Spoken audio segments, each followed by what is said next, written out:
Hey guys, it's Danny. Today we will talk about Peloric orchids. So we're gonna go through what they are, why they're called like that, a little bit of a history on Peloric orchids, and finally we will address the elephant in the room, which is this new orchid.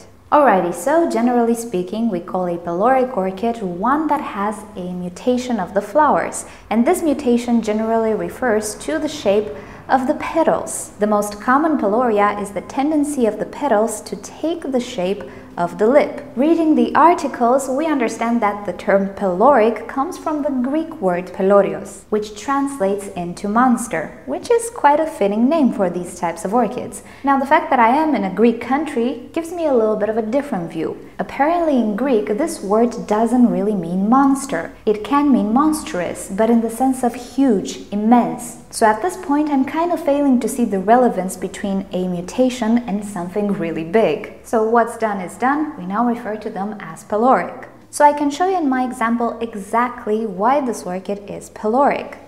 Taking a look at the actual petals, we can see we have some striping, we can have some background color, and also a few variations of the pattern. If we look at the front petals, we can see they're not identical to the back petals, but they do present some traits of the lip as well. And the most obvious one, of course, is a more accentuated color, a more pink color, but also a yellow center, which just happens to look like the yellow center of the lip.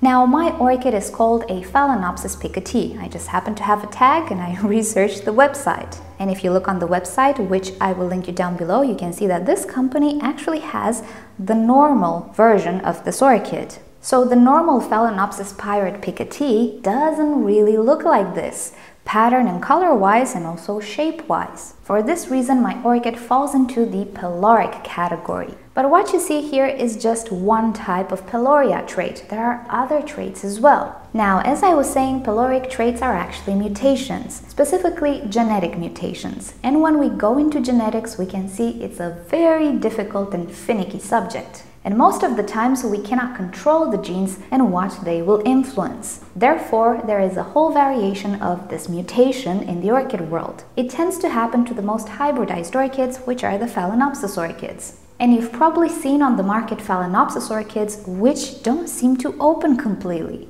The petals look a lot more like the lips by the fact that they don't open completely. The lip arches towards the inside of the flower. Therefore, the petals will arch towards the inside as well. So the orchid you see in front of you right now is a semi-peloric. But there are also orchids who display an even greater peloria trait. And you might have seen them around. They are the orchids who seem to have 3 lips.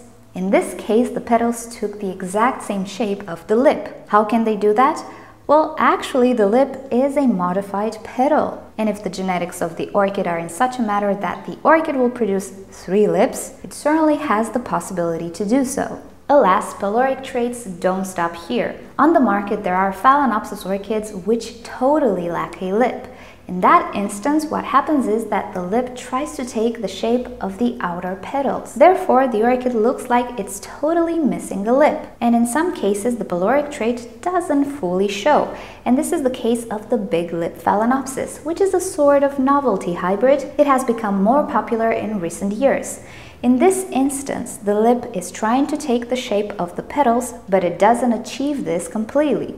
Therefore, we can end up with a lip that is broader, is wider, and it's missing some traits of the lip. In my example, you can see I am missing the yellow, which is a trait very common in Phalaenopsis orchids. Also, the shape of the lip is semi-petal-like.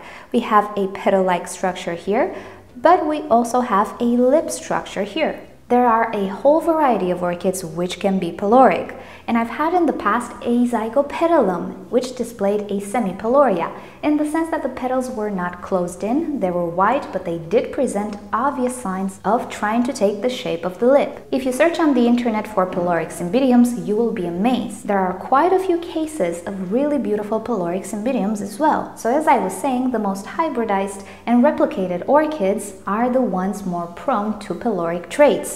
And one of these orchids is actually the Cattleya orchid. So here we have my Cattleya Hawaiian Splash Leia. For those of you who are longtime subscribers, you know her for already 4 years, but I'm not sure if you ever realized this is a peloric orchid.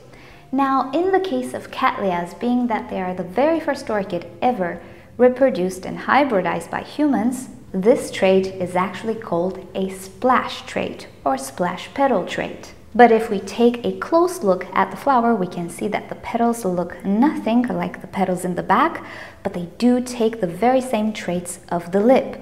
We can see the dark purple at the edges, and also we can see a line going inwards, pretty much like the lip. Also, if we take a look at the flower from a profile, we can see that the front petals are curving inwards, just like the lip. In the case of Cattleyas though, this is a trait that we really wanted to reproduce, and there are a ton of Cattleyas, also known as splash petal Cattleyas. Most, if not all of them, are actually peloric, or should I say semi-peloric, because the petals don't necessarily take the entire shape of the lip. In the case of Cattleyas, we really enjoyed this peloric trait. This type of orchid can produce such wonderful specimens. For this reason, we cloned them so much that the actual norm, meaning the normal appearance of this hybrid, has been lost completely in history. In my collection, I have quite a few splash petal Cattleyas. So what you see on the screen right now is the Cattleya Monte Elegante, which is one of my favorite Cattleyas. Again, you can see that the front petals have nothing to do with the back petals, but they look very similar to the lip. Again, we're seeing semi-peloric flowers. But the most famous peloric orchid is the Callia intermedia variety Aquini. Now, some articles suggest that this is a natural mutation, meaning it happened in nature. And whether the trait appeared naturally or we induced it in our propagation methods, honestly, it's a bit of a mystery, but we cannot deny it looks quite different than the norm, which just happens to be still available on the market. Well, we cannot say the same about the Hawaiian Splashlea and a multitude of other splash petal Cattleyas. Now, while peloric orchids can be found in nature as well, some articles suggest that they are ephemeric in nature, which means they are not long-lasting, in the sense that a specimen with a peloric trait will not necessarily carry on the gene. Now, scientists believe that pollinators are not really attracted to these types of flowers, which is a very valid suspicion. But it might also be that the gene is very unstable. It is more like a recessive gene rather than a dominant gene. For this reason, if we try to cross a peloric orchid with a non-peloric orchid, there is no guarantee that we will obtain peloric offsprings. The most common technique of propagating a peloric orchid is actually mericloning. Now, a funny thing about that, some articles suggest that peloria can also be induced by over-mericloning. This means that, let's say you have a normal specimen, you mericlone it once, and then you mericlone that mericlone, and then you mericlone the other mericlone. At some point in the process, you can obtain a peloric individual. How much peloric influence will it have? Well, nobody can answer that, because as I was saying, genes are pretty unstable. Now, having a peloric orchid doesn't mean you have a sick orchid. This type of mutation only affects the appearance of the flowers. It can also affect the reproductive organs, like in the case of the orchids without lips, but it doesn't usually affect the health or the vigorousness of the particular hybrid or individual. If you do like peloric orchids, there's really no reason for you not to buy them. Now, since their appearance is just so influenced by personal perception, a peloric orchid can either be beautiful to some people or pretty ugly to others. And the forms of peloria are just so diverse that we all tend to have preferences. For example, I do favor peloric orchids which have a white flower. I absolutely dislike the ones that have closed petals. I also enjoy the orchids which take a little bit from the shape of the lip, but not completely, like in the case of this Phalaenopsis. I don't really enjoy orchids who don't have any lip, because the flower is just too symmetrical for my taste. But when it comes to contests and judges, well, the peloric traits are not necessarily something well viewed. In the case of Cattleyas, which display a more stable, perhaps, type of peloria, and also not full peloria, this aspect is kind of overlooked, and there are quite a lot of splash petal Cattleyas which received awards. But reading an article which referred to entering orchids in contests, there appear to be certain types of peloria which are immediately disqualified. One of them is the closed petal peloria, and the other one is the flower which misses the lip, while other peloric forms are accepted and even awarded. So even though some types of peloric traits are not accepted into contests, it doesn't make them necessarily less beautiful to you. I think the majority of us grow them just because we like them, so for all intents and purposes, if you like some traits of peloric orchids, you should definitely have them, no matter if they will never be awarded or not. Now, the good thing about Peloric orchids is that we might find them special. They don't look like the norm, right? Well, nurseries and sellers don't necessarily know this. So the price of a Peloric orchid is in most cases the same as the price for a normal orchid. Therefore, I purchased this beauty for 10 euros. And I have to say that this is one orchid that I had my eye on for quite a while. About 3 or 4 years ago, my orchid friend had the normal variety, and I loved it ever since then because of these brush strokes patterns. But then I go and find the Peloric version, which just happens to be to my preference. Needless to say, I am a very happy puppy. But there is a slight problem with this orchid. It's not a problem, but for me it is. So this is one of the spikes. The orchid has 2, and this is the second spike. We can see that the petals are kind of curving in. Now, when I purchased this orchid, of course, it was in the plastic sleeve, and the sleeve came on this side, pushing the flowers. You can see I'm missing a petal here. So there is a chance that the flowers didn't fully open because of how they were packed. But there's also a chance that this orchid can produce both flowers with curled in petals and also wide open flowers. Case in which this orchid is a sort of a lottery. There's always a chance I will get flat flowers, but there's always a chance I will get curled flowers, which are not to my liking.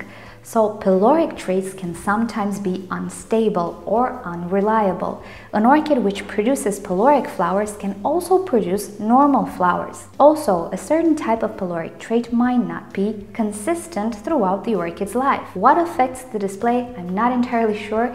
It might be external factors, it might be nutrient related, it might just be a random alignment of genes. Alrighty guys, this is about it for today. Do let me know down below in the comments what type of Peloric orchids you like the best. Since I told you my preferences, I would like to know your preferences as well.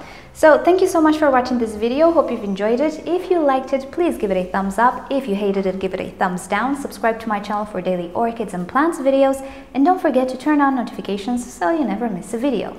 And with that said, I'll see you all tomorrow. Bye! Okay, so a little funny story. In the flower shop where I found this orchid, I also found one single white plastic decorative container. And you might know my struggle with that subject. So I picked it up, I had my orchid as well, and then I asked the lady there if they have white decorative pebbles. So she points me to some pebbles and then she asks if I want to put them on top of the orchid. And I reply, yeah, and I need them not to leach out salts or have calcium or be calcareous in any way. And then she stared at me for a few seconds. I stared at her and it kind of hit me, the hilarity of the situation. Here I was, your average client. As far as she was concerned, I knew nothing about orchids, with a Phalaenopsis orchid and a grossly oversized decorative pot, asking for white pebbles to put on top of the orchid, and my main problem was salts leaching out of it. Yep, moments like that when you know you can never return to that place.